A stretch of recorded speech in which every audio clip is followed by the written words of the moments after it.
যে খাটে শুয়ে আছি এত নরম, তবু মাঝে মাঝে পিঠ ব্যথা করে শুয়ে থাকতে থাকতে। উপরে ফ্যান চলছে, তবু গরমের মাত্রা বাড়লেই ভাবি এসি লাগানো দরকার। এই গরম আর ভাল লাগছে না। একটু দেরিতে পৌঁছালেই ভাবি না, বাইক একটা কিনতেই হবে। এভাবে জ্যাম ঠেলতে আর মন চাচ্ছে না, খুবই বিরক্তকর। কাপড়ে ছোট্ট একটা দাগ লাগলেই বলি এটা আর পরা যাবে না, সেম আরেকটা কিনতে হবে। আমরা কেমন যেন সবকিছুরই বিকল্প খুঁজি, এবং সবকিছুরই বিকল্প আছে, কিন্তু কবর।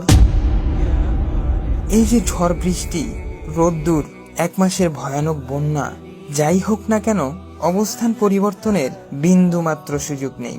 সেই 3.5 হাত মাটির ঘর বরাদ্দ, এর কোনো বিকল্প নেই। এই হাতে মাপা ঘরটাই হবে চূড়ান্ত ঠিকানা। তবু আমরা এমন ভাবে বাঁচি যেন আমরা কখনোই বৃদ্ধ হব না। আমাদের কোনো শেষ নেই, যেন পৃথিবীতে আমরা এসেছি শত বছরের জন্য। যে মৃত্যু আমাদের জন্য অবধারিত, কেমন যেন আমরা সেই মৃত্যুকেই আজকে ভুলে গিয়ে দুনিয়ার ভোগ বিলাসিতায় ডুবে আছি।